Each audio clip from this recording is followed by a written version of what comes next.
Hey! Want to learn how to get real camera movement put into your After Effects comps or other 3D programs using just your iPhone? Get on with it! Moovieboy!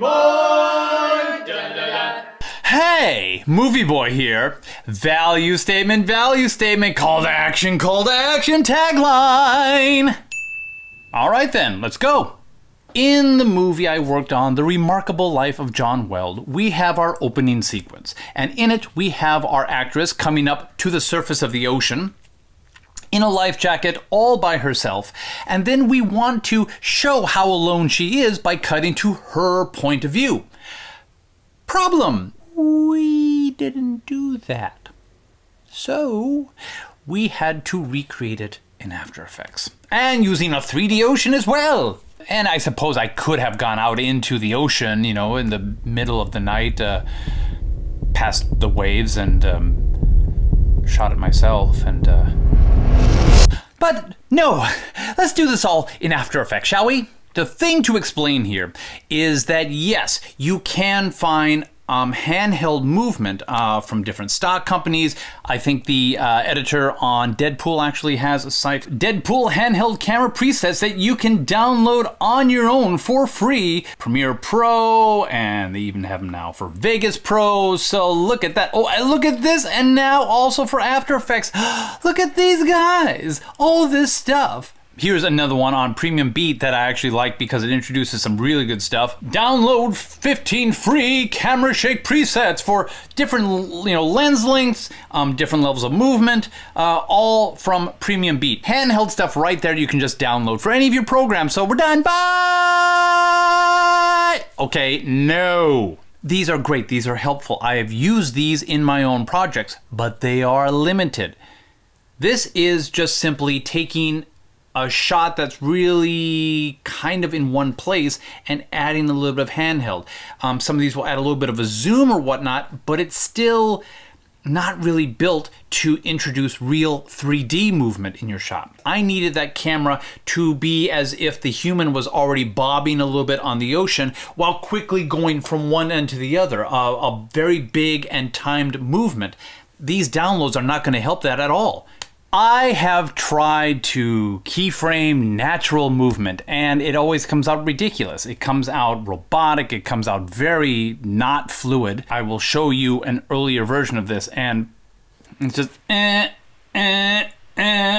look, I am in the ocean. I am a real human being. How do we get the movement from here into there? You have to have a general sense of what kind of camera move you need to mimic. If it's a specifically timed shot, you're going to have to time out the beats of when do you move, when do you go forward or whatnot. Some things to think about when you're out there shooting. The reference footage, what you actually see in your iPhone camera. Make sure it is something that a computer can easily track. The computer is going to track the movement your camera is making and apply that to your virtual 3D camera. So the main point is find things that have high contrast, easy corners to find. So here's my virtual footage. I am moving the camera from side to side as if I'm the actress scanning the ocean. I'm trying to bob along. Oh, look, recreation footage of me doing this. Oh, it's amazing. But here's what's good. I have some definite planes here. I have the garage, the doors, the shrub in the background. I even have a ground plane to with the shadow that I can also track because I need the ocean plane as well. Let's go into After Effects. Open up the tracker window in After Effects. And in this case, we're going to select our footage and we are going to track our camera. It analyzes in the background, so the camera tracker has finished analyzing. We have all these lovely points. In fact, let's increase the track size so you guys can really see them. Over here in the advanced part of it, the average error area, generally you never want this to be more than 1. For the purposes of the tutorial, I will let this fly and I'm going to grab any points that I feel are basically on the ground plane. All right, this circle now appears to be within the perspective. If it were like a Who Framed Roger Rabbit hole and just flopped there right on the ground, it looks like it's generally in the perspective. So I'm going to right click and I'm going to say I want to create a ground plane and an origin. I also want to create I'm going to create a solid and a camera. And we have something along the lines of our floor. Continue to add different points. So this door is obviously an easy plane here. Let's create a solid here. Hey, look, another wall. Create a solid. Let's create a solid way back there. It's supposed to be way back there. If you suddenly lose these, it's because you no longer have the camera tracker pegged. So we right click again, create another solid. If they appear out of alignment a little bit, you can still rotate them around. Maybe even scale them to where you want it to be. You know, things that help you orient your items. This one still appears to be a little out of perspective. So let's just give that a little rotation. The exciting world of slowly rotating your solids. All right, so after all that work, we have these solids. One of the issues, perhaps, with iPhones is that I have had moments like this where I'm setting all these items up, and as you look here, we have our y-axis flipped. So what I've been doing in the past, I will create a new null. And I will call this a master camera null. Everything in here, except for the background footage, I will then connect to and parent to the master camera null. I'll go into the orientation of this, and I will flip this after I make it 3D 180. For the most part, I think everything should look the same. And something to do to check to see how it's actually looking is to switch to some other custom view. So there is our camera moving with all of its keyframes from the camera tracker going through. There's the ocean plane, there's the door, there's the other door. Let's compare that to the 3D camera tracker. So there's our green, the shrubs, there's our orange, there's our blue. Now what we're not seeing is that it looks like this is actually ending here, but according to our other camera views, this is extending much further past the door. I should probably mention at this point to say that the planes here for the shrubs, the far off roof, and the ocean plane should have been adjusted to match the distances, essentially just pushing their positions further back in Z space. But I didn't, so sorry about that, but the rest of this tutorial will work out just fine, so carry on. You know, in fact, something that will help assist you in this is to name your orientations as well.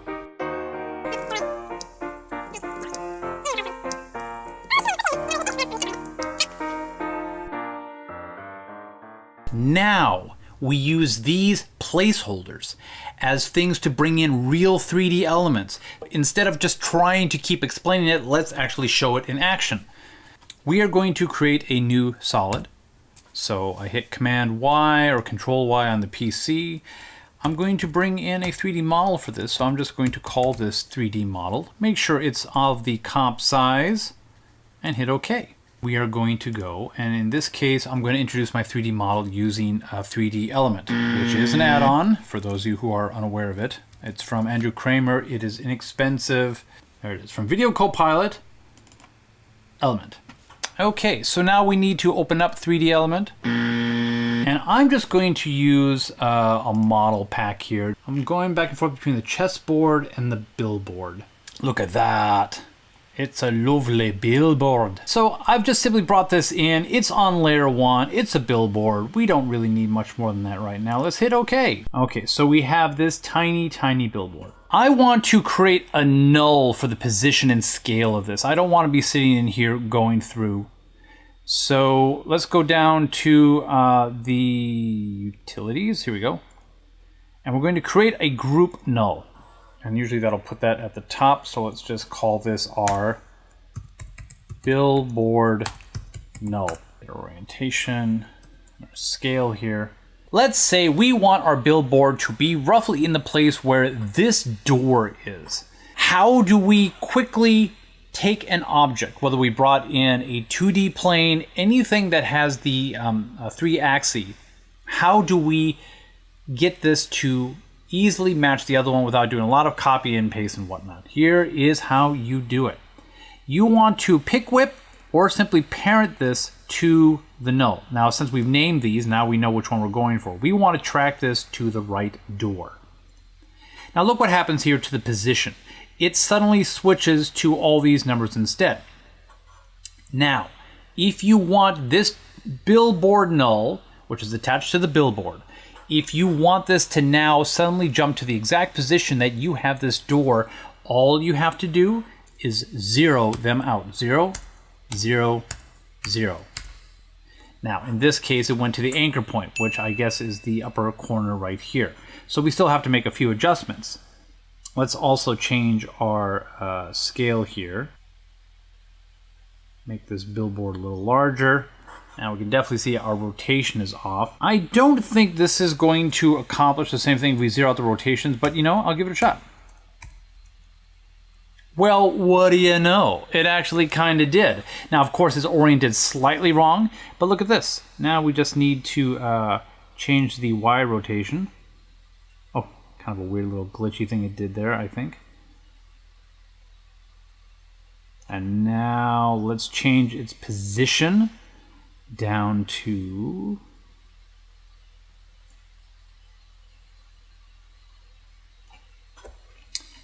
Let's move this 3D model in front of everything else and move the null in front.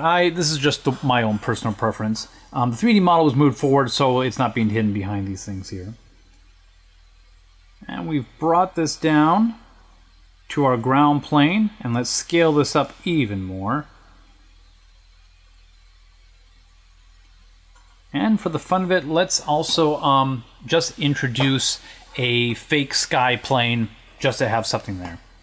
So let's bring in our image.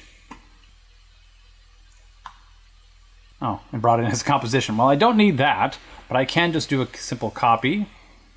And let's paste this thing. All right, we have our ball field image.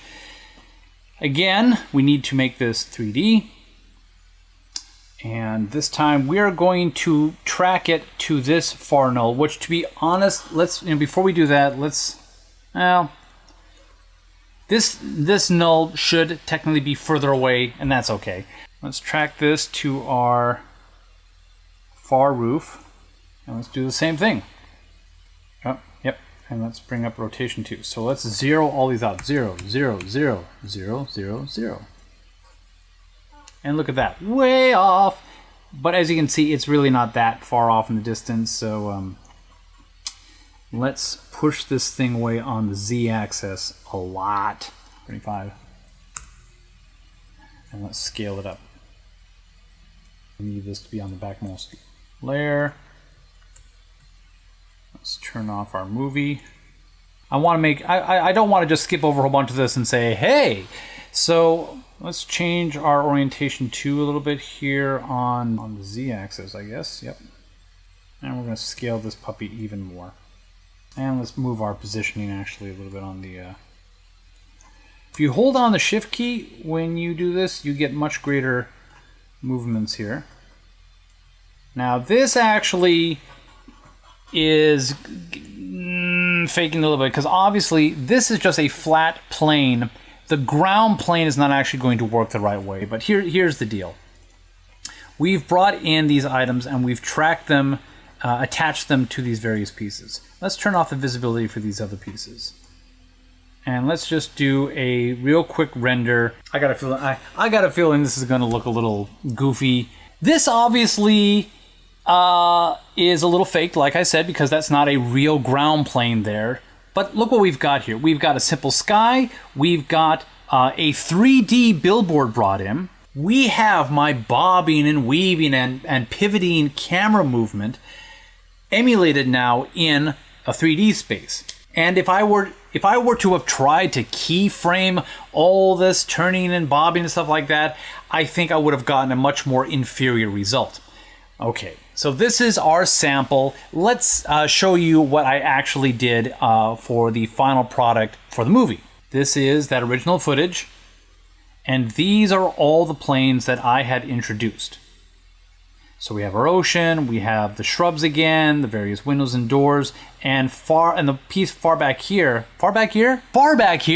we have this little yellow one is set back way in the corner.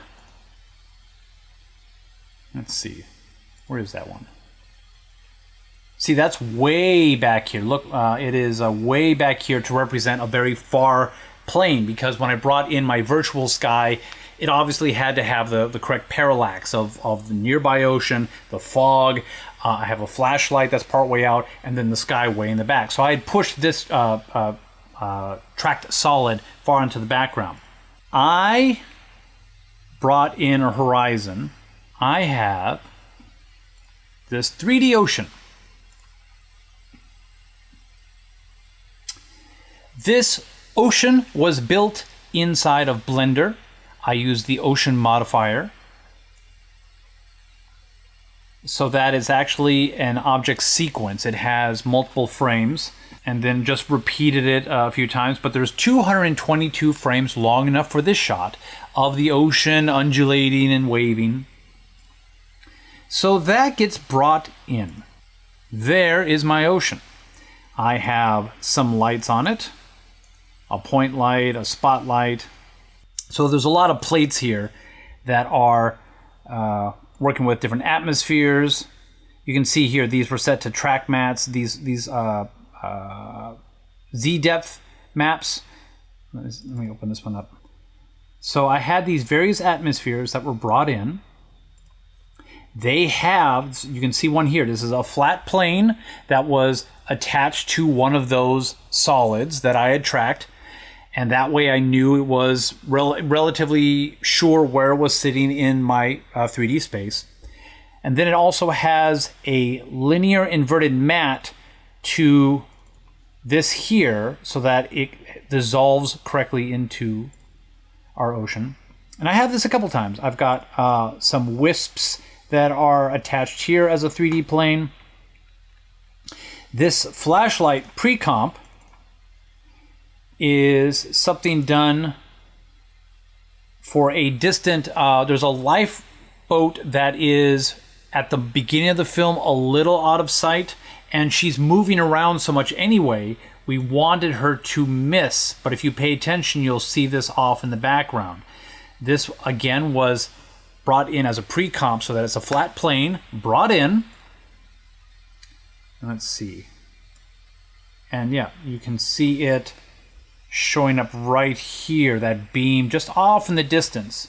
So there's fog, there's lights that are lighting our ocean, lighting our sky. Do I have all the, let's see, let's turn. So these are all the elements that you can see were brought together that are layered. You can kind of see an outline here. Well, let's just, you know, we had that original shot. We had all those tracked solids in various places. Obviously, those don't need to be visible for the end here. Oh, and then also, really nearby, I had a splash element. So you can see that here. This is a splash element, another stock element. Not quite sure if I got this. This is probably from Action Essentials from Andrew Kramer.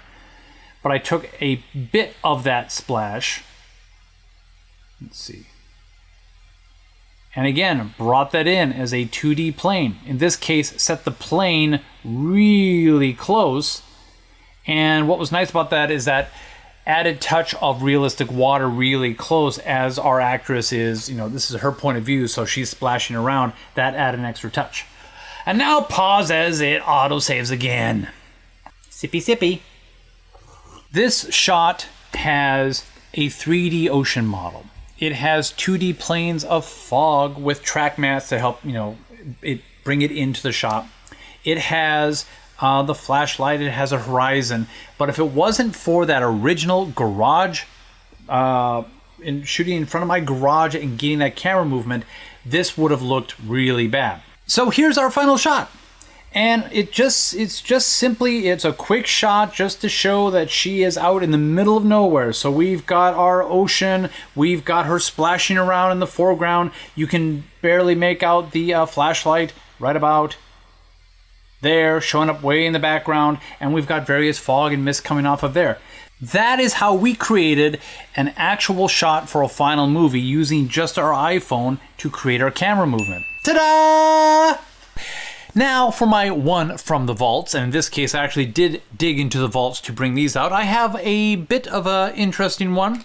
So since Deadpool 2 has just started coming out on Blu-ray and digital, I have decided to dig up this old one that originally is from the world of X-Men, but did carry over into X-Force as well, and we know that X-Force shows up in Deadpool 2.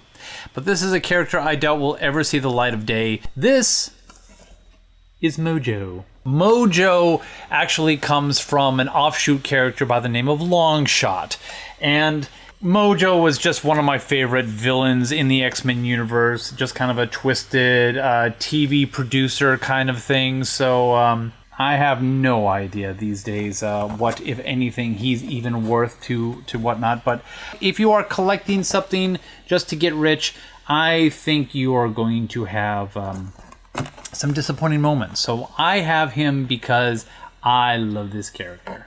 So if there was anything that was confusing or you want to see something else in a future tutorial, hey, let me know in the comments below. In the meantime, subscribe and click the bell. I know I'm not going to ring the bell again because that hurts my ears, but subscribe, click the bell, comment, share, do all that good YouTubey stuff. Thank you so very much, and come again.